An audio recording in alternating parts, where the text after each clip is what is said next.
Iran के सारे S-300 ध्वस्त, इजरायली हमलों से खुली रूसी डिफेंस सिस्टम की पोल, भारत के लिए सबक। इजरायली हमलों के सामने ईरान का रूसी S-300 डिफेंस सिस्टम नाकाम साबित हुआ, जिससे रूसी रक्षा तकनीक की विश्वसनीयता पर सवाल उठने लगे हैं। ये घटना तब और अधिक महत्वपूर्ण हो जाती है जब यूक्रेन युद्ध में भी रूस के S-300 और S-400 सिस्टम के कमजोर प्रदर्शन पर पहले ही चर्चा हो रही है।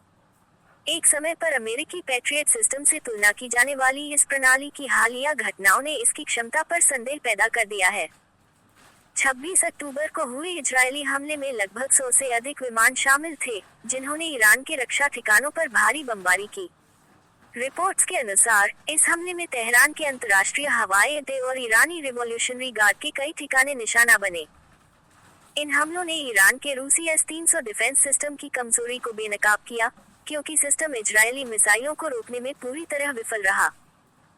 ये दर्शाता है कि इजरायल की खुफिया और संचालन कौशल ने ईरान के रक्षा तंत्र को कमजोर कर दिया, जिससे रूस के इस सिस्टम की विश्वसनीयता पर सवाल खड़े हो गए हैं। पड़ेगा दुनिया के बाजारों पर असर। इस घटना के बाद रूस के डिफेंस सिस्टम पर दुनिया भर में अविश्वास का माहौल बन गया है। सिप्री की रिपोर्ट के अनुसार, रूस के हथियारों के निर्यात में 2022 से अब तक 52% की गिरावट आई है, जो रूस के हथियार बाजार की स्थिति को दर्शाता है।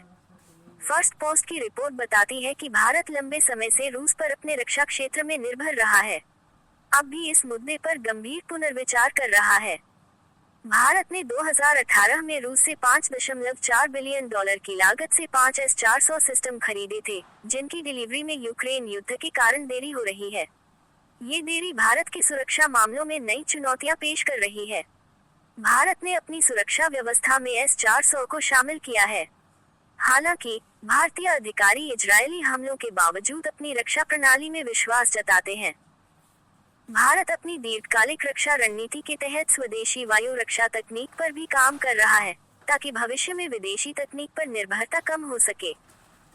इन घटनाओं से भारत को ये सोचने की जरूरत है कि क्या रूसी डिफेंस सिस्टम पर पूरा भरोसा करना सही है या उसे अपने विकल्पों पर विचार करना चाहिए। हाल के घटनाक्रम को देखें तो इजरायल के हवाई हमले ने रूस के S-300 और S-400 एयर डिफेंस सिस्टम पर गंभीर सवाल खड़े कर दिए हैं। इन घटनाओं के बाद रूसी रक्षा तकनीक पर वैश्विक स्तर पर अविश्वास का माहौल बन रहा है, जिससे रूस के लिए अपने हथियार बाजार में पकड़ बनाए रखना मुश्किल हो सकता है। साथ ही साथ भारत के लिए इन हमलों से सबक सीखने की जरूरत है कि क्या उसे रूस के डिफेंस सिस्टम पर भरोसा करना चाहिए।